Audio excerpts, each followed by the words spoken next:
В эфире телеканала «Якутия-24». Главные события уходящего дня в студии Юлия Великодная. Здравствуйте. Ипотека по 2% годовых в республике. Большинство заявок на льготное кредитование поступило от жителей Якутска.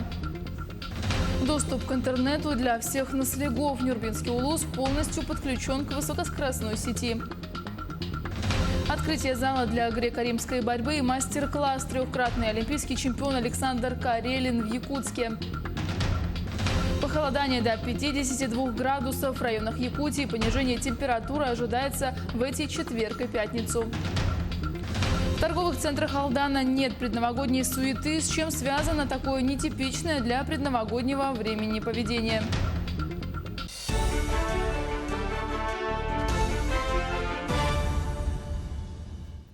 Пресечь распространение некурительных смесей с никотином вне торговых точек, в том числе в интернете. Такое поручение премьер-министр Дмитрий Медведев дал МВД. Кроме того, Министерству внутренних дел и Роспотребнадзору поручено провести внеплановые выездные проверки для предотвращения возможной реализации в торговых точках этой продукции. Также в Госдуму внесли проект в пятикратном увеличении штрафов за торговлю некурительной никотиносодержащей продукцией. В Роспотребнадзоре отметили, что недобросовестные предприниматели продают аналоги насвая и снюса под видом карамели, леденцов или жевательной резинки. Пенсионные выплаты россиянам увеличатся в случае ухода на заслуженный отдых позже положенного. Пенсии вырастут за счет индивидуального пенсионного коэффициента, а также фиксированные выплаты на соответствующие коэффициенты. В 2019 году за назначением отложенной пенсии в ведомство обратились около 30 тысяч россиян.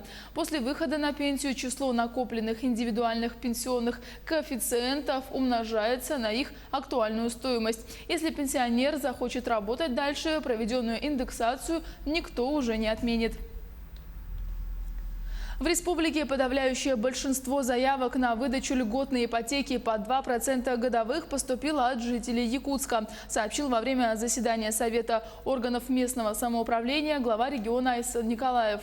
Он поручил руководителям районов усилить работу по информированию населения на местах и оказать всестороннюю помощь молодым семьям для приобретения жилья по данной программе. Напомним, с декабря молодые семьи Дальнего Востока могут приобрести жилье в ипотеку по 2% годовых. Как сообщила Айсан Николаев, в банке уже поступило свыше 700 заявок, 170 из них предварительно одобрены. Для государственных и частных управляющих компаний создали мобильное приложение, которое со временем заменит диспетчеров. С помощью приложения жильцы смогут вызывать сантехников, электриков и слесарей без звонков диспетчерам. Инвестиции в проект составили 40 миллионов рублей, рассказали в разработавшей технологию компании МТС.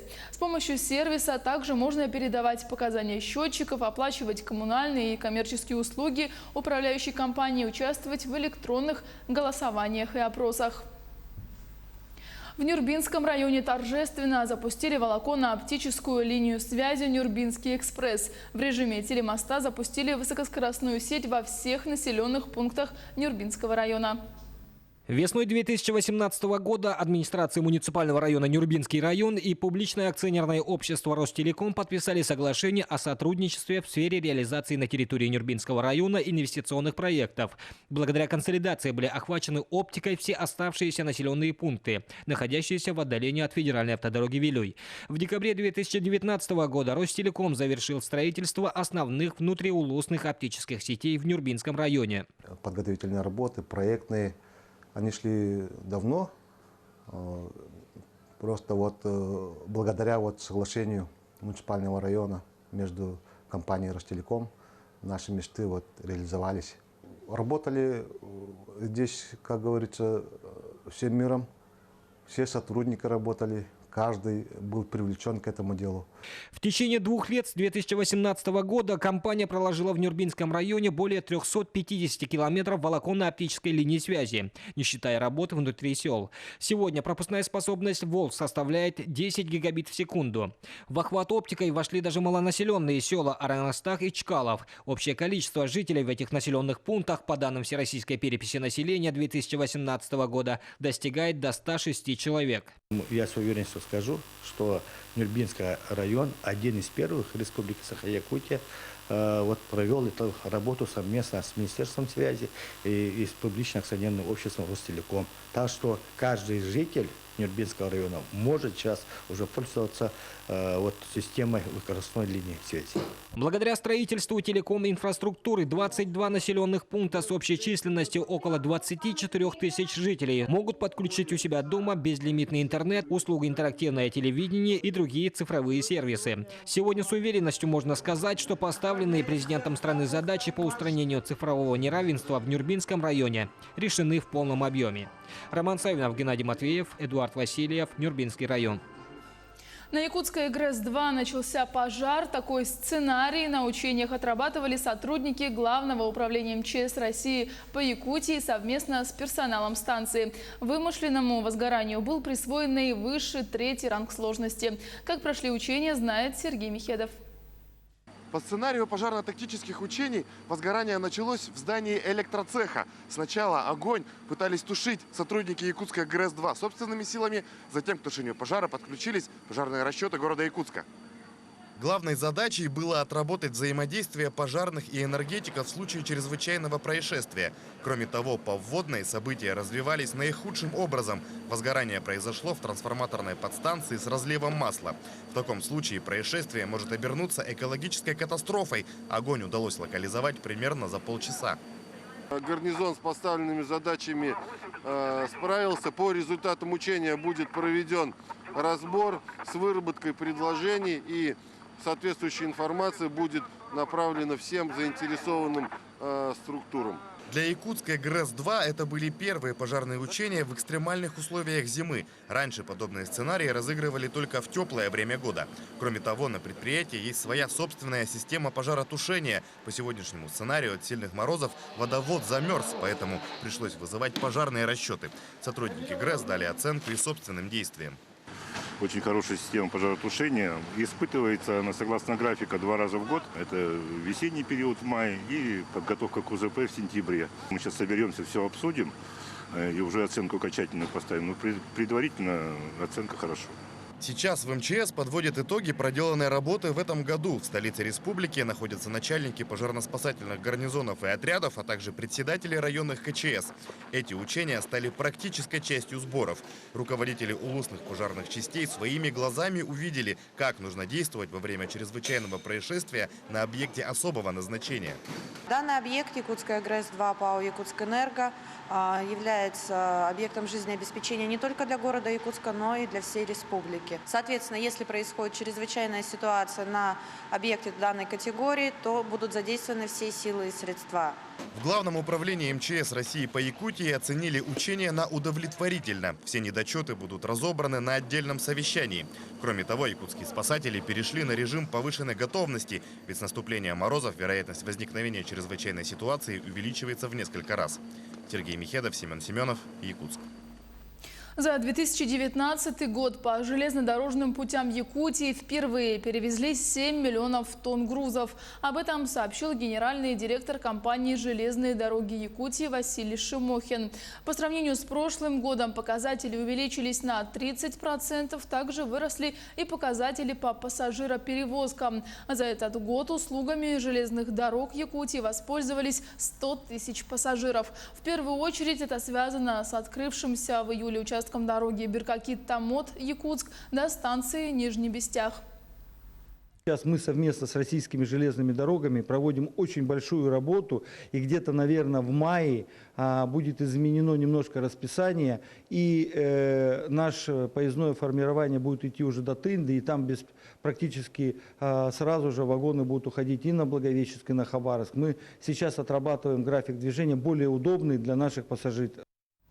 Ну а ледовую переправу Якутск-Нижний Бестях откроют 5 января. Это примерный срок, а об официальном открытии могут объявить и раньше. Об этом нашему телеканалу сообщили в управлении дорог Вилюй. Проезд будет разрешен до 10 тонн, протяженность ледовой переправы 12 километров. В Якутске открыли зал для занятий по борьбе по греко-римскому стилю. В торжественном мероприятии принял участие 3-кратный олимпийский чемпион Александр Карелин. Подробности у Дмитрия Тымырова. Раз, два, три. Александр Карелин отметил, что ныне здесь будут готовить юных спортсменов и, возможно, даже будущих олимпийских чемпионов. Здесь появятся не только призеры, участники первенства чемпионата России, но и ребята, которые попадут в основной состав сборной, будут представлять цвета национального флага на крупнейших соревнованиях мира. Новый спортивный объект имеет площадь 400 квадратных метров с ковром для борьбы по греко-римскому стилю, который занимает 24 квадратных метра. Здесь созданы практически все условия для занятий этим видом спорта. Двухэтажная, здесь есть кухня, где борцы могут подкрепиться. Здесь будет сауна, душевые, тренерская, комнаты отдыха.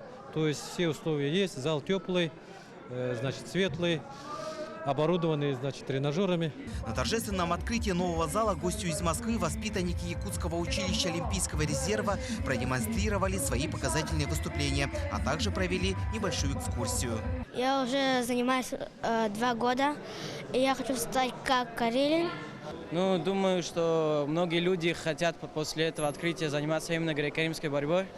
И нас станет еще больше. Сегодня здесь занимаются более 60 юных ребят. Как отметил тренер по греко-римской борьбе, после Нового года будет еще дополнительный набор. Мы откроем еще один зал, но уже будем в аренду снимать, да. Но тем не менее нужно, чтобы человек 100 малышей занималось. Из этого коллектива малышей мы потом будем выбирать лучших. Именитый спортсмен пожелал всем удачи, идти вперед и не останавливаться на достигнутом. Дмитрий Тымыров, Георгий Григорьев, Якутск. Но это еще не все. Федерация спортивной борьбы Республики Новосибирской области и Карелии и фонд подписали соглашение о сотрудничестве и взаимодействии в области развития греко-римской борьбы. Участники отметили, что Якутия считается одним из сильных регионов, где борьба как вид спорта развивается и хорошо поддерживается. Здесь любят борьбу и развивают, отметил выдающийся спортсмен Александр Карелин. Также он добавил, что нужны квалифицированные кадры. Это залог олимпийских высот. Благодаря подписанному соглашению все стороны будут работать во благо развития спортивной борьбы, заниматься повышением квалификации тренеров и воспитанников спортивных образовательных учреждений. Обсуждались обмены, и это заложено в соглашении. Обмены, тренерские семинары, соответственно, совместные сборы со временем, когда будет кого совмещать и объединять. Вот. Ну а так вот как раз совместить поиски, усилия, как проводить соревнования, как заниматься пропагандой, что очень важно для нас сегодня. Потому что можно долго рассказывать о ставках, но не быть убедительными, когда мы ведем набор в школах, когда мы приглашаем ребят заниматься и вольной, и греко-римской борьбой.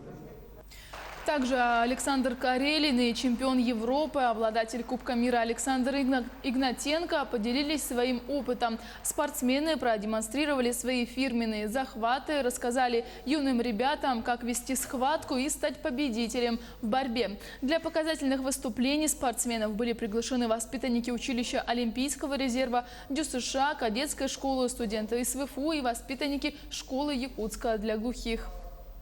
Вот это у нас для вольников тоже вот будет польза от этого мастер-класса, потому что тут дети будут смотреть, слушать самого Карелина, да, и будут уже стремиться тоже к олимпийским вершинам, чтобы в будущем завоевать олимпийские игры. Сейчас небольшой блок рекламы. Смотрите далее на телеканале Якутия-24.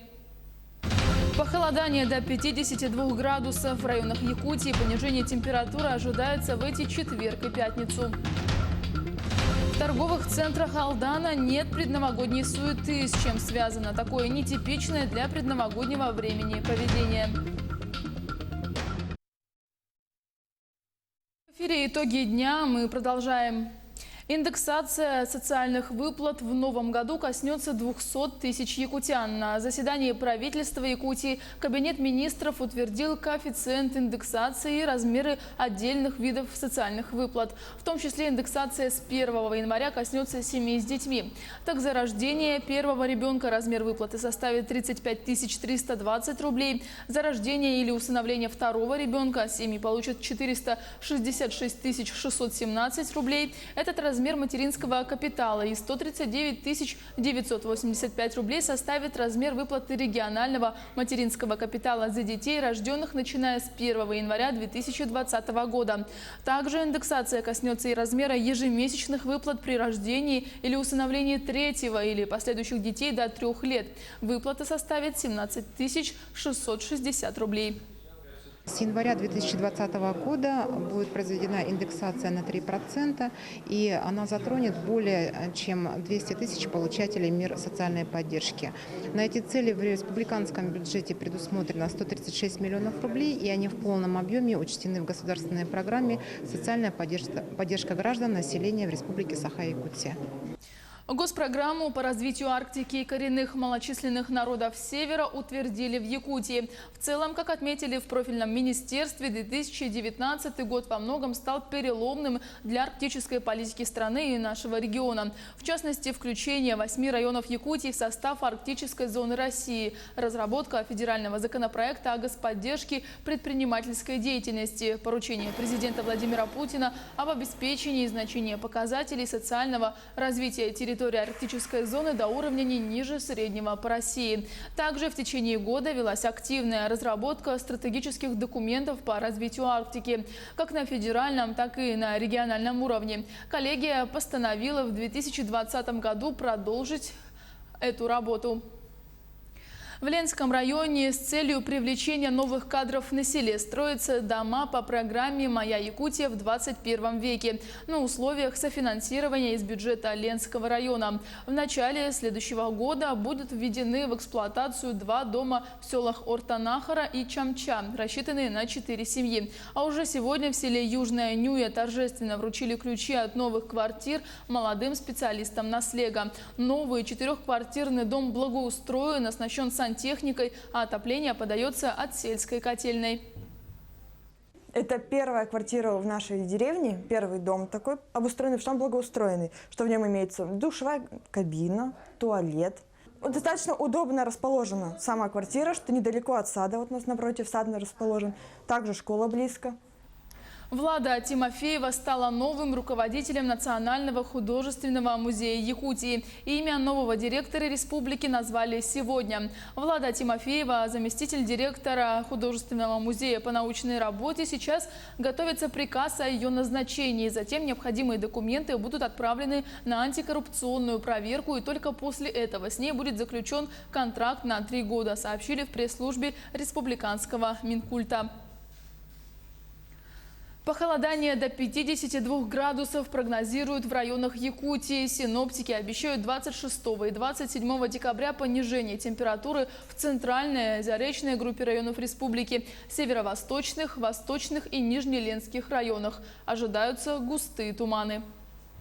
Погоду текущей недели будет определять область высокого давления. В центральных, заречных, нижнеленских и северо-восточных районах вновь усилятся якутские морозы. В населенных пунктах ожидаются морозные туманы. Ночная температура будет понижаться до минус 45-50 градусов. На северо-востоке до минус 52 градусов. Новый год – праздник семейный. Все желают встретить его в кругу родных и близких, но удается это не всем. 31 декабря под бой курантов некоторым придется быть на рабочем месте. Скорая помощь, полиция, МЧС и производство. Здесь работа не останавливается никогда. Анна Винокурова встретилась с теми, кому предстоит встретить главный праздник года на работе. Самый семейный праздник многим по долгу службы нынче, как и в прошлом году, придется встречать на рабочем месте. Для производственников ночь с 31 декабря на 1 января встречать на смене привычное дело. Это, например, шахтеры, ламповщицы или горные диспетчеры. Ведь непростой процесс алмазодобычи никто не отменял, даже на 1 минуту. Конечно, хотелось бы с семьей, наверное, провести время. Но если уж выпало по графику работать в Новый год, значит, будем работать. Они признаются, в такие моменты греет лишь мысль о том, что тебя ждут дома. Но бывают и случаи, когда коллеги идут навстречу и подменяют друг друга на смене. Бывают случаи, есть просто, конечно, не семейные коллеги, которые, в принципе, иногда не против выходить в ночные и в праздничные дни, и они подменяют, конечно. Это все коллективно решаемо. Не смогут поднять бокал шампанского с родными и полицейские. У них, как и у других оперативных служб, Новый год – горячая пора. Работы становится раза в 3 больше, чем в обычные дни. Ольга Алексеева – капитан полиции, инспектор по делам несовершеннолетних. Бой курантов она будет ждать на службе. Говорит, что в первую очередь она сотрудник полиции, и только потом жена и мама. Поэтому к работе в Новый год относится спокойно. Поступив в органы внутренних дел, мы все принимаем присягу, и, к счастью, моя семья относится к этому с пониманием. Работа в отделении скорой помощи идет непрерывно в любое время суток. Вот уж где точно в новогоднюю ночь не бывает спокойно. Валерия Романова врачом скорой работает почти 10 лет. Все это время ей везло, и Новый год она отмечала дома с родными. Но нынче ее смена выпадает как раз в ночь на 31 декабря. Да, получается, новогодняя ночь, конечно, вызовов становится больше, но это связано с тем, что, во-первых, празднуют, лица в алкогольном опьянении становится больше вызовов. Речь президента страны «Голубой огонек» и ирония судьбы. То, без чего невозможно представить встречу Нового года. Большая часть жителей страны бой курантов будет ждать, конечно же, перед экраном телевизора. А это значит, что еще одни работники в это время будут на своей смене. Галина Кузнецова – техник медиакомпании «Алмазный край». Следит за тем, чтобы трансляция телеканала шла бесперебойно. Уже 4-й год подряд будет встречать Новый год на работе. Так получается, что именно ее смена вновь выпадает в ночь на 1 января.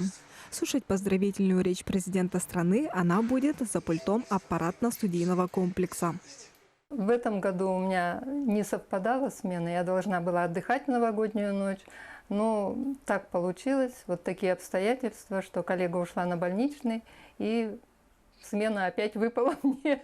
В принципе, работа она и в праздники, и в будни, работа есть работа. Конечно, в новогоднюю ночь бывает больше праздничных таких передач интересных. Каждый из этих людей признается, работать в праздники для него дело привычное. Но в душе, конечно, надеется, что уж следующую-то новогоднюю ночь он точно проведет в кругу семьи. Остается надеяться, чтобы это простое предновогоднее желание у них точно сбылось. Пусть даже и через 1 год. Анна Винокурова, Антон Каханский, Алексей Меркулин, телеканал «Алмазный край». Но чем ближе новогодние праздники, тем больше ажиотаж в торговых центрах. Впрочем, в магазинах Алдана пока нет столпотворения. С чем связано такое нетипичное поведение местных жителей, выяснял Руслан Павлов. За неделю до Нового года алданская розничная торговля не может похвастать столпотворением потребителей в магазинах. По разным причинам люди не особо спешат выкладывать свои кровные в угоду устоявшимся правилам дарить на Новый год дорогие и ценные подарки. Это общая проблема для всей России. Интернет-магазины, понижение общего уровня достатка у людей, настроение еще не новогоднее, не радостное у людей. Я в этом году никому не буду дарить подарки. Это принцип? Нет, потому что ипотека. Впрочем, Новый год всегда был и остается самым дорогим праздником в году. Поэтому, как ни крути, люди идут за подарками, а дневная выручка магазинов растет. Главное, никого не забыть, коллег по работе, родственников и особенно дорогих и любимых.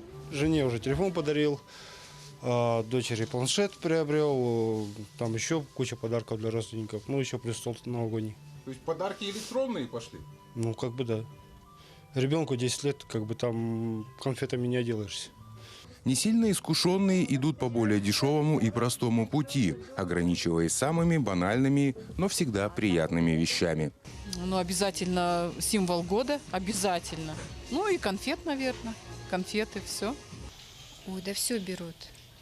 Начиная от украшений и заканчивая гелями для душа или для души.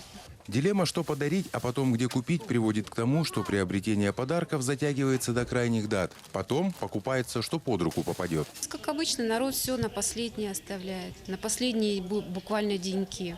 Поэтому мы готовимся, уже сформировали сами наборчики. Потому что обычно уже прибегают все с шальными глазами. Что взять, где что, подскажите. Я говорю, ради бога, все вам готово, берите только в пакетик и дальше. Как бы там ни было, Новый год – самый долгожданный и прекрасный праздник. Мы ждем от него сказку, верим в Деда Мороза, который принесет под елку желаемые подарки, а с последним боем курантов исполнятся все наши желания, и жизнь пойдет другим чередом. Руслан Павлов, Сергей Шипачев, Александр Лукин, Алдан. Таким мы запомним уходящий день. Я с вами прощаюсь и передаю слово коллегам из Нерюнгри. Не переключайтесь.